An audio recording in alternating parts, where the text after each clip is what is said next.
ಕಸ್ತೂರಿಯವರು ಶಾಂತಿಗೆ ಹೇಳ್ತಾರೆ, ಶಾಂತಿ ಯಾಕೆ ಆ ಥರ ಓಡಾಡ್ತಾ ಇದೆಯಾ? ನೋಡು, 2 kg ಸಣ್ಣ ಆಗಿದೆಯಾ ಸಾಕು, ಯಾಕೆ ಯಾಕೆ ಏನಾಯಿತು, ಆ ಥರ ಟೆನ್ಷನ್ ಆಗಿದೆಯಾ ಅಂತ ಹೇಳ್ತಾರೆ. ಯಾಕೆ ಎಲ್ಲರ ಮುಂದೆನೂ ನನಗೆ ಅವಮಾನ ಆಗಿದೆ ಅಂತ ಶಾಂತಿ ಹೇಳ್ತಾರೆ. ಓ, ಯಾಕೆ ಏನಾಯ್ತೆ? ಈಗ ನನ್ನ ಮನೆ ಪತ್ರನ ಹೂ ಕಟ್ಟೋ ಹತ್ರ ಇದೆ ಅಂತ ಶಾಂತಿ ಹೇಳ್ತಾರೆ. ಯಾಕೆ ಇಷ್ಟೆಲ್ಲ ಆದರೂ ನಿನ್ನ ಹತ್ರನೇ ಕೊಡಬೇಕಿತ್ತ ಅಂತ ಕಸ್ತೂರಿ ಅವರು ಹೇಳ್ತಾರೆ. ಏನು ಆಗಿದ್ದೆಲ್ಲ ಒಳ್ಳೆಯದೇ ಆಯಿತು ಬಿಡಿ ಅಂತ ಕಸ್ತೂರಿ ಅವರು ಹೇಳ್ತಾರೆ. ಯಾಕೆ ಏನು ಹೇಳ್ತಾ ಇದೆಯಾ? ನೋಡು, ರೋಹಿಣಿ ಈಗ ಅವ್ರ ಅಪ್ಪನ ಹತ್ರ ಮಾತಾಡ್ತಾ ಇದ್ದಾಳೆ. ಈ ಮೊದಲು ಕಣ್ಣೀರು ಹಾಕ್ತಾಳೆ, ನಂತರ ಅನುಕಂಪ, ಎಲ್ಲ ಒಳ್ಳೆಯದೇ ಆಯಿತು ಬಿಡು ಅಂತ ಕಸ್ತೂರಿ ಹೇಳ್ತಾರೆ. ನೋಡಿ ಕಸ್ತೂರಿ, ಅವತ್ತು ಎಲ್ಲರ ಮುಂದೆನೂ ನಾನು ಅವನ ತಮ್ಮಂಗೆ ಅವಮಾನ ಮಾಡಿದ್ನಲ್ಲ, ಮಂಜಂಗೆ, ಅದಕ್ಕೆ ಮನಸ್ಸಲ್ಲಿ ಇಟ್ಕೊಂಡಿದ್ದಾಳೆ ಅವಳು, ನಾಗರಾವು ಅಂತ ಶಾಂತಿ ಅವರು ಹೇಳ್ತಾರೆ. ಆಗ ಕಸ್ತೂರಿ ಅವರು, ನಿನ್ನ ಮಗ್ಗೆ ರವಿಗೆ ಹೆಣ್ಣು ನೋಡಿದೆಯಾ ಅಂತ ಹೇಳ್ತಾರೆ. ನಾ ಏನು ಹೇಳ್ತಾ ಇದ್ದೀನಿ, ನೀ ಏನು ಹೇಳ್ತಾ ಇದ್ದೀಯ ಅಂತ ಹೇಳ್ತಾರೆ. ನಿನ್ನ ಮಗ್ಗೆ ಹೆಣ್ಣು ನೋಡಿದ್ದೀಯಾ ಅಂತ ಹೇಳ್ತಾಳೆ. ಹಾಂ, ನನ್ನ ಕ್ಲಾಸ್ಮೇಟು, ನನ್ನ ಫ್ರೆಂಡ್ ಒಬ್ಬಳು ಇದ್ಲು, ಅವಳು ದೊಡ್ಡ ಶ್ರೀಮಂತಲು, ಅವಳಿಗೆ ಹೇಳಿದ್ದೀನಿ ನನ್ನ ಮಗ್ಗೆ ಹೆಣ್ಣು ನೋಡು ಅಂತ ಶಾಂತಿ ಹೇಳ್ತಾಳೆ. ಬಿಡೋದಿಲ್ಲ, ನಾನು ಇಷ್ಟಕ್ಕೆ ಬಿಡೋದಿಲ್ಲ ಅಂತ. ಆಮೇಲೆ ಅವಳು ಶ್ರೀಮಂತರು, ರೋಹಿಣಿನೂ ಶ್ರೀಮಂತರು, ಆಗ ಸೂರ್ಯನ ಬುಗುರಿ ಆಡ್ದಂಗೆ ಆಡಿಸ್ಬೋದು ಅಂತ ಶಾಂತಿ ಅವರು ಹೇಳ್ತಾರೆ. ಹಾಂ, ಸರಿ ಆಯಿತು ಬಿಡು, ಆಯಿತು ಅಂತ ಕಸ್ತೂರಿ ಅವರು ಹೇಳ್ತಾರೆ. ಸರಿ ಬಿಡು, ಈಗ ಕಾಫಿ ತಗೋ ಅಂತ ಕಾಫಿ ಕೊಡ್ತಾರೆ. ಏನೇ ಸಕ್ಕರೆನೇ ಹಾಕಿಲ್ಲ. ಇದೆಲ್ಲ ಸಿಹಿ ಸುದ್ದಿ ಅಲ್ವೇನೆ? ಆಯಿತು ಈಗ ಕುಡಿ ಅಂತ ಕಾಫಿಯನ್ನು ಕುಡಿತಾರೆ. ಕಾಫಿ ಕುಡ್ಕೊಂಡು ಬಂದ ಮನೆಗೆ ರೋಹಿಣಿ, ಏನು ಮನೇಲಿ ಯಾರೂ ಕಾಣಿಸ್ತಾ ಇಲ್ವಾ ಅಂತ ಹೇಳ್ತಾರೆ ರಂಗನಾಥ್ ಅವರಿಗೆ. ನಿಂಗೇನೆ ಕನ್ನಡಕ ಹಾಕೋದು ಮಾರ್ತಿದ್ಯಾ? ನಾನು ನಿನ್ನೆದುರಿಗೆ ಗರುಡ್ಗಂಬ ಥರನೇ ನಿಂತಿದ್ದೀನಿ ಅಂತ ಹೇಳ್ತಾಳೆ. ರೀ, ನೀವು ಸೂರ್ಯನ ಕರೀರಿ, ನಾನು ಮನೋಜನ್ನು ಕರಿತೀನಿ ಅಂತ ಹೇಳ್ತಾರೆ. ಸ್ವಲ್ಪ ಅಲ್ಲೇ ಮುಂದೆ ಹೋಗಿ ಸೂರ್ಯ ಅಂತ ಕರೆದಿದ್ರೆ ಬಂದಿರೋನಲ್ಲೇ. ಈಗ ಕರಿತಿರೋ ಇಲ್ವಾ? ಹಾಂ, ಕರಿತೀನಿ ಅಂತ ಹೇಳ್ತಾನೆ. ಸೂರ್ಯ ಅಂತ ಹೇಳ್ತಾರೆ. ಬಾರಪ್ಪ ಇಲ್ಲಿ ಅಂತ ಹೇಳ್ತಾನೆ. ಆಗ ಶಾಂತಿ, ಮನೋಜ, ರೋಹಿಣಿ ಬಾರಮ್ಮ ಇಲ್ಲಿ ಅಂತ ಹೇಳ್ತಾರೆ. ಅಪ್ಪ ಏನಪ್ಪ ಅಂತ ಕೇಳ್ತಾರೆ ಬಂದು. ಆಗ ಏನೋ ಹೇಳಬೇಕಂತ ವಿಷಯ.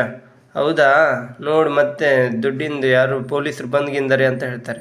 ಪೊಲೀಸರು ಅಂತ ಅಂದಾಗ ನೆನಪಾಯಿತು, ಕಂಪ್ಲೇಂಟ್ ಕೊಟ್ಟೇನೆ ದುಡ್ಡು ಕಳೆದೋಗಿದ್ದು ಅಂತ ರಂಗನಾಥ್ ಅವ್ರು ಹೇಳ್ತಾರೆ. ಹಾಂ, ಕೊಟ್ಟಿದ್ದೇನೆ ರೀ, ಇನ್ವೆಸ್ಟಿಗೇಷನ್ ಮಾಡಿ ಹೇಳ್ತಾರೆ ಅಂತ ಹೇಳ್ತಾರೆ.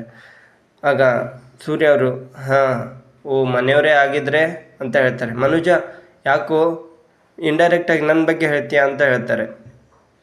ಇಂಡೈರೆಕ್ಟಾಗಲ್ಲೂ ಡೈರೆಕ್ಟಾಗಿ ಹೇಳ್ತಾ ಇರೋದು ವ್ಯಂಗ್ಯ ಅಂತ ಸೂರ್ಯ ಹೇಳ್ತಾರೆ. ಮನೆ ಮೇಲೆ ದುಡ್ಡು ತಗೊಂಡಿದ್ರಲ್ಲ ಅಂತ ಸೂರ್ಯ ಹೇಳ್ತಾರೆ. ಅಯ್ಯೋ, ನಾನು ಇನ್ನೊಂದು ಮದುವೆ ಆಗಬೇಕು ಅಂತ ಅಂದ್ಕೊಂಡಿದ್ದೀನಿ ಅಂತ ಹೇಳ್ತಾರೆ. ಅಪ್ಪ ಏನಪ್ಪ ಇದು? ಸಕ್ಕರೆಯಿಂದ ನೋಡಪ್ಪ ಸಂಸಾರದ ಭಾಗ್ಯದ ಮುಕ್ತಿ ಸಿಕ್ತು ನಿಮಗೆ.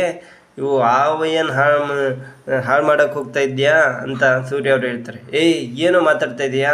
ಹಂಗಲ್ಲೋ, ರವಿ ಬಗ್ಗೆ ಹೇಳ್ತಾ ಇರೋದು ನಾನು ಅಂತ ಶಾಂತಿಯವ್ರು ಹೇಳ್ತಾರೆ. ರವಿ ಬಗ್ಗೆನಾ? ಶಾಂತಿ, ಏನೇ ಇಷ್ಟೊಂದು ಮಗನ ಬಗ್ಗೆ ಕಾಳಜಿ ಬಂದುಬಿಟ್ಟಿದೆ ಅಂತ ಹೇಳ್ತಾರೆ. ನಾನು ಅಂದ್ಕೊಂಡಂಗೆ ಒಂದು ಸೊಸೆನ ದೊಡ್ಡ ಶ್ರೀಮಂತರ ಮನೆಯಿಂದ ತಂದಿದ್ದೀನಿ, ಇನ್ನೊಂದು ಸೊಸೆ ಅಂತ ಹೇಳ್ತಾರೆ. ಆಗ ಮೀನಾ ಅವರು, ಏನಾಯ್ತು ಅತ್ತೆ? ಇನ್ನೊಂದು ಸೊಸೆ ಹೇಳಿ, ನಾವು ಕೇಳಿಸ್ಕೊಳ್ತೀವಿ. ಯಾಕೆ ಅವ್ರ ದೊಡ್ಡ ಮನೆತನ ಅಂದರೆ ನಮ್ಮ ಮನೆತನ ಸರಿ ಇಲ್ವಾ ಅಂತ ಮೀನಾ ಅವ್ರು ಹೇಳ್ತಾರೆ. ಆಗ ಶಾಂತಿಯವರು, ಬಾಯಿ ಮುಚ್ಕೊಂಡಿದ್ರೆ ಸರಿ ಈಗ ಅಂತ ಮೀನಾ ಅವ್ರಿಗೆ ಹೇಳ್ತಾರೆ. ಆಗ ರಂಗನಾಥ್ ಅವರು, ನಮ್ಮ ಸೊಸೆರೇ ಅವರು, ಇಬ್ಬಂದ್ರು ನಮ್ಮ ಸೊಸೆರು, ನೀನು ರವಿ ಬಗ್ಗೆ ಮಾತ್ರ ಮಾತಾಡು ಅಂತ ಹೇಳ್ತಾರೆ. ನಮ್ಮ ರವಿನೂ ಚೆನ್ನಾಗಿ ಓದ್ಕೊಂಡು ಹ್ಯಾಂಡ್ಸಮ್ ಆಗಿದ್ದಾನೆ ಅಂತ ಶಾಂತಿಯವರು ಹೇಳ್ತಾರೆ. ನೋಡು, ಈಗ ಇನ್ನು ಕಾಲದಲ್ಲಿ ಹದ್ದುಗಳು ಕಾಯ್ತಾ ಇರ್ತವೆ ಹಾರಿಸ್ಕೊಂಡು ಹೋಗೋಕ್ಕೆ ಅಂತ ಶಾಂತಿ ಇಂಡೈರೆಕ್ಟಾಗಿ ಕನಕ ಅವ್ರ ಬಗ್ಗೆ ಹೇಳ್ತಾರೆ. ನಾನೇ ಒಂದು ಕಡೆ ಒಳ್ಳೆ ಸಂಬಂಧ ನೋಡಿ ಮದುವೆ ಮಾಡ್ತೀನಿ, ಮತ್ತು ನೀವು ಪಶ್ಚಾತ್ತಾಪ ಅನ್ನೋ ಹೆಸರಲ್ಲಿ ಎಲ್ಲಿಂದನೋ ಹುಡುಗಿ ತಂದು ಮದುವೆ ಮಾಡಿಬಿಡಿ ಅಂತ ಶಾಂತಿ ರಂಗನಾಥ್ ಅವರಿಗೆ ಹೇಳ್ತಾರೆ. ರೋಹಿಣಿಯವರು ಹೇಳ್ತಾರೆ, ಅತ್ತೆ, ಸೂರ್ಯ ಮೀನಾ ಅವ್ರ ಮದುವೆ ಪಶ್ಚಾತ್ತಾಪದ ಮದುವೆನಾ ಅಂತ ಹೇಳ್ತಾರೆ. ಆಗ ಶಾಂತಿ, ಹೌದಮ್ಮ, ಅದು ಪಾಪದ ಮದುವೆ ಅಂತ ಶಾಂತಿ ಅವರು ಹೇಳ್ತಾರೆ. ಆಗ ರಂಗನಾಥ್ ಅವರು, ನೀನು ರವಿ ಮದುವೆ ಬಗ್ಗೆ ಮಾತ್ರ ಮಾತಾಡು ಅಂತ ಹೇಳ್ತಾರೆ. ಈಗ ಮತ್ತೆ ಬೇರೆ ಎಲ್ಲಿ ಹೆಣ್ಣು ಸಿಗುತ್ತೋ ಅವರಿಗೆ ಕೊಟ್ಟುಬಿಡ್ತಾರೆ ಅಂತ ಶಾಂತಿಯವರು ರಂಗನಾಥ್ ಅವ್ರ ಬಗ್ಗೆ ಹೇಳ್ತಾರೆ. ಆಗ ಸೂರ್ಯ ಅವರು, ಏಯ್ ಮೊದಲಿಗೆ ಒಂದ್ಸರಿ ಕೈ ಮುರಿದಿದ್ದು ನೆನಪಿದೆಯೇನೋ ಅಂತ ಹೇಳ್ತಾರೆ. ಆಗ ರೋಹಿಣಿ, ನಾನು ಮಾತಾಡ್ತಾ ಇರೋದು ಮನೋಜಲ್ಲ ಅಂತ ಹೇಳ್ತಾರೆ. ನೀವು ಮಾತಾಡ್ತಾ ಇರೋದ್ರು ಮನೋಜನ್ಗೆ ಮಾಡೋದು ಅಂತ ಹೇಳ್ತಾನೆ. ಆಗ ಸೂರ್ಯ ನೀ ಸುಮ್ಮನೆ ಇರ್ಕಣೋ ಅಂತ ಮನೋಜ್ ಹೇಳ್ತಾರೆ. ನಿನ್ನ ಹೆಂಡ್ತಿಗೆ ಹೇಳು ಅಂತ ಹೇಳ್ತಾರೆ. ರೋಹಿಣಿ ನೀನು ಸ್ವಲ್ಪ ಸುಮ್ಮನೆ ಇರು ಅಂತ ಮನೋಜ್ ರೋಹಿಣಿ ಅವರಿಗೆ ಹೇಳ್ತಾರೆ. ನಾನು ರವಿ ಬಗ್ಗೆ ಮದುವೆ ಬಗ್ಗೆ ಮಾತಾಡಬೇಕು ಅಂತ ಅಂದ್ಕೊಂಡಿದ್ದೀನಿ ಅಂತ ರಂಗನಾಥ್ ಅವರು ಹೇಳ್ತಾರೆ. ನಾನು ಈ ವಿಷಯದ ಬಗ್ಗೆ ಚರ್ಚೆ ಮಾಡಬೇಕಿತ್ತು, ನಾನು ರವಿಗೆ ಒಂದು ಹೆಣ್ಣು ನೋಡಿದ್ದೀನಿ ಅಂತ ಹೇಳ್ತಾರೆ. ಆಗ ರಂಗನಾಥ್ ಅವರು, ಶಾಂತಿ ನೀನು ಈ ಕಡೆ ಕೂತ್ಕೋ ಅಂತ ಕೂರಿಸ್ತಾರೆ.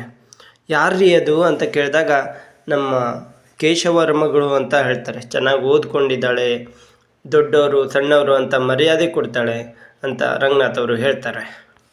ಅದು ಅವಳು ಅಪ್ಪನ ಥರ ಇದ್ದಾಳ ಅಮ್ಮನ ಥರ ಇದ್ದಾಳ ಅಂತ ಶಾಂತಿಯವ್ರು ಕೇಳ್ತಾರೆ. ಏನೇ ಮಾತಾಡ್ತಾ ಇದೀಯ ನೀನು ಅಂತ ಹೇಳ್ತಾರೆ.